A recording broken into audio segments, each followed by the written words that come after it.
We certainly are, Zanele. And while all of you go to the polls to answer those questions, we are focusing on World Breastfeeding Week, which is here, and reminding us of the life-changing benefits that breastfeeding brings to both mommy and baby. Now, breastfeeding is often called a superpower because it protects babies against infections, supports healthy growth, and even reduces the risk of chronic diseases later in life. And for mothers, it aids recovery after birth and strengthens the bond with their child. Yet many families face challenges from latching difficulties to returning to work that can make breastfeeding feel overwhelming. Well, never fear, because today we're joined by Teresa Swanepoel, dietitian, lactation consultant and board member of Milk Matters, as well as Jenny Wright, CEO of Milk Matters, to unpack the importance of breastfeeding and how we can better support new mothers. Jenny, Teresa, welcome to the show. So good to have you here. Thank you. Teresa, shall we kick off with you? Why is breastfeeding considered the gold standard when it comes to infant nutrition? Thank you very much. It's lovely to be here and to talk to you about breastfeeding this morning. So you've mentioned a lot of the positives already of breastfeeding, but breast milk is uniquely perfect for babies, to the point where for the first 6 months of life, that's all the baby needs is the breast milk. They don't need any other food or water or anything else. Just breast milk is enough for them for the first 6 months of life. And then mums are encouraged to breastfeed for up to 2 years and beyond from there. So breast milk is full of wonderful, wonderful nutrition, as well as those immune properties that helps to keep baby healthy. And there's also very wonderful factors in there. For example, there's a molecule in there called a Hamlet cell, its main job is to destroy tumor cells, and so it's protective against cancer in babies, which is great. And yeah, just it's a perfect temperature, it's sterile, you don't have to prepare it, it's on tap, it's freely available, so it's very convenient as well. Amazing, because my next question was going to be, what are some of the most important health benefits for babies that are being breastfed? Well, the health benets, if you had to do the list for breast milk, it would be here all day.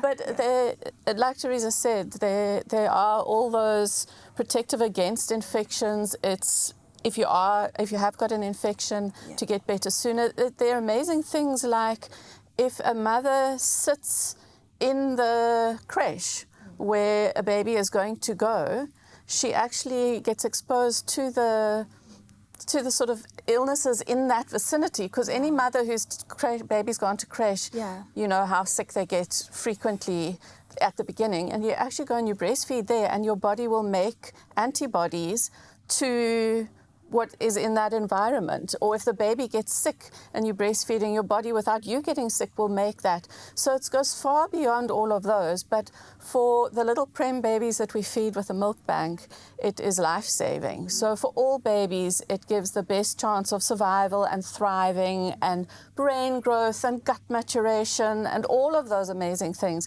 But for the tiny preemies that we feed, it is undoubtedly helping them to survive those initial very high-risk days. Well, that's incredible. It's so wonderful to understand what it means for baby, but let's talk about what it means for mommy, both from a physical and emotional perspective. What are the health benefits for mom? Yes, so one of the other magical things about breastfeeding is that it's not just good for baby, but also good for mom. And one of the mechanisms of that is that there's a very powerful hormone that gets released during breastfeeding called oxytocin, and it's got a few important jobs to do in breastfeeding. One of the roles is to release the breast milk. It's called the letdown reflex, and that allows the milk transfer to go to baby. But for mom, what that does is it also stimulates the uterus to contract and to go back into place. So mom starts healing and recovering from that very first breastfeed. And the oxytocin is also commonly known as the love hormone. So it's really, really important because it helps to facilitate that bonding with baby. And also very important for mom's long-term health is protection and lowering of risk of cancers like breast cancer and ovarian cancer. So definitely incredibly beneficial for mom too. Yeah. I think it's also important to just touch on some of the challenges. I remember many moons ago, my mom told me that when she was breastfeeding, it was a bit challenging for her. Some moms do experience pain, frustration, maybe low supply in the early stages. What is some practical advice that you can share with regards to overcoming these challenges? Number one, you do not have to do it alone. Yeah. And that's the thing. Moms sit there thinking, oh, it's just me. Everybody else knows how to breastfeed and I don't, and it's natural and I should. Yes, it's natural, but it doesn't come naturally. And many of us are not exposed to mom's breastfeeding, so we haven't watched other people around us breastfeeding to just, get tips. So the first thing is, it doesn't matter how many people tell you, oh, it is just sore in the beginning, just go through it. No, if it's sore, there's a problem and you need to get help. Sore nipples, cracked nipples is a breastfeeding emergency. Please contact a lactation consultant. Yes. The Leisure League have amazing leaders who will help. So there is help available to everybody. There's free help available as well through places like the Leisure League. So nobody has to do it alone. Yeah. And the latch is absolutely key. So feeding frequently, getting the latch right, that is what is going to help. And please, can we stop perpetuating the myths that because mom struggled to breastfeed and granny struggled to breastfeed, you're going to struggle to breastfeed. Because we know more. We do the best we can with what we know at the time. Yeah. And we know so much more about how breastfeeding works, how we can help moms, so we can give better support now. And unfortunately, people are not accessing the support that they need in order to breastfeed. So we need to be empowering moms before the birth so that they know that they can reach out if they're struggling. Because it doesn't matter how much people tell you, oh, the latch looks great. If it's sore or if baby's not getting enough milk and is not happy, there's a problem and there's somebody who can help you. And just a small tweak can make a massive difference. Well, talking about help and support, Teresa, what role can families as well as partners play when it comes to moms that are breastfeeding? Oh, I love being able to speak to families and partners because they can feel so helpless, especially in those early days when they don't know what to expect and everything's about the baby and So with a family, that support is absolutely vital. So there is a new baby in the home, but there's also a new mom, and she's a new creation. She's busy discovering who she is and her new role. And life also continues around this new arrival. So things like laundry and dishes and meals, just taking care of those routine things are really, really important so that mom doesn't have to think about those things and she can focus on her baby and her journey as well. Partners as well. I just love having those initial conversations because partners like to have an action plan. They like to have a to-do list and a mission to go on. So just kind of working with the family to see what the strengths are. Things like maybe make the partner be in charge of the social media posts and maybe make them help with visitors throughout the day and making sure that mom's got enough snacks and enough water to drink when she's breastfeeding, getting the rest that she needs. Very important. It really is a team effort at the end of the day. Absolutely. Well, thank you so much, Jenny and Teresa. You're not moving anywhere. You're not going anywhere for now, because when we return, we're going to be chatting to our experts about overcoming the challenges of breastfeeding as well as creating a supportive network as we observe Breastfeeding Week.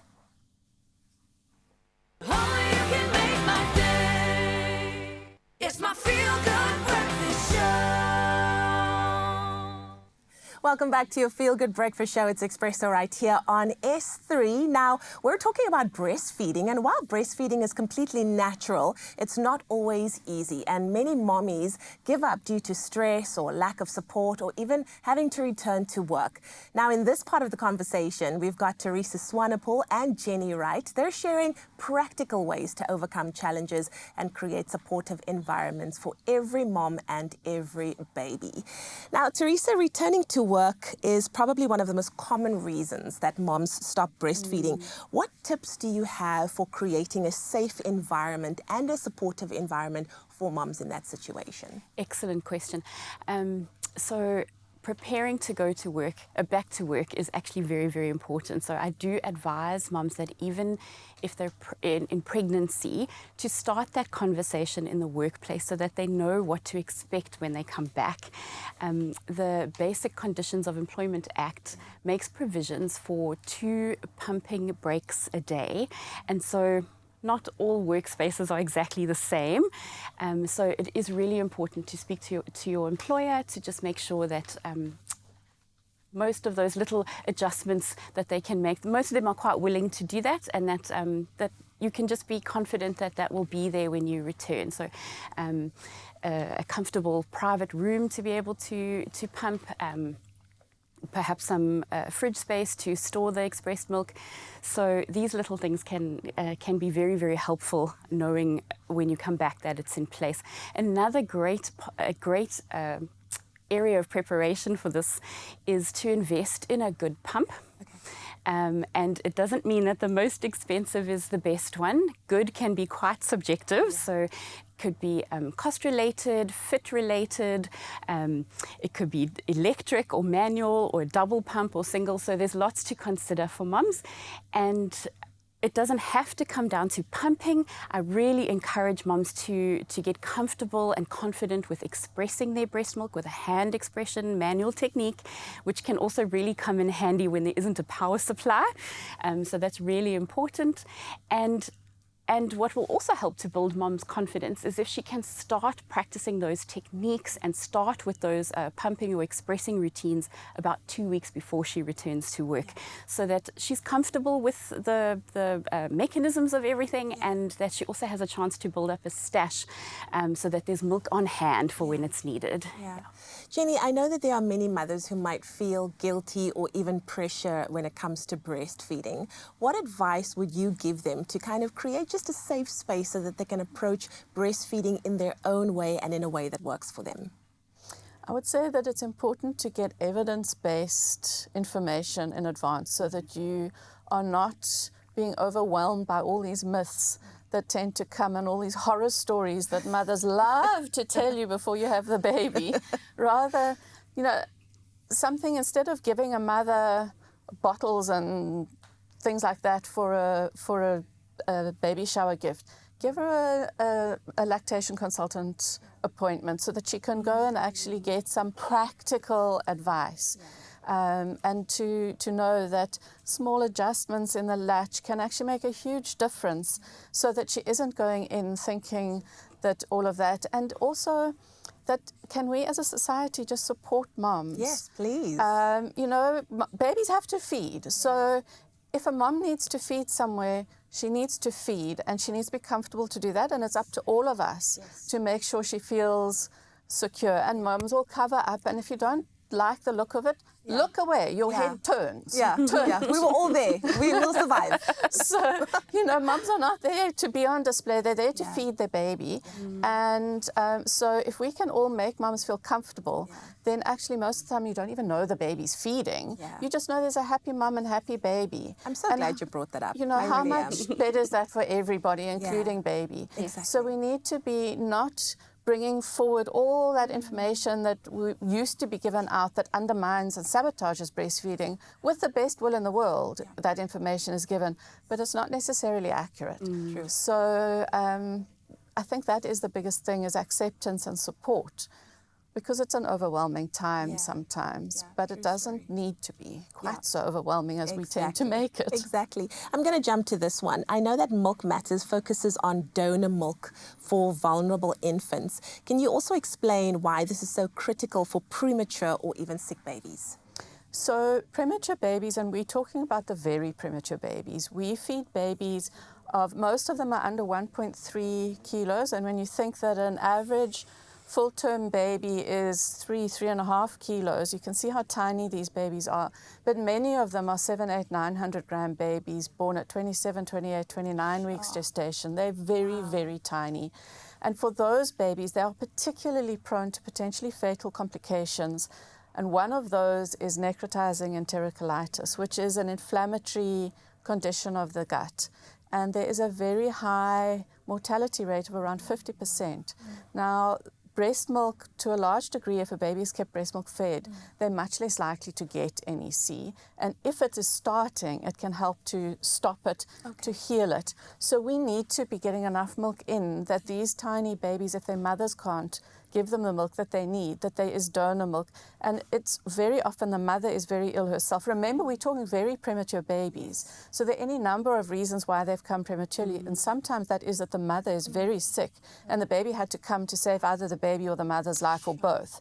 So those mothers could be very sick. They could have lost a lot of blood. There are all sorts of things that could have happened. So it's not easy for all those moms to get the milk going. And the other big problem in this country is that there are not enough beds in the hospitals for moms who have prems to stay in the hospital. And some of these babies are in hospital for weeks or months.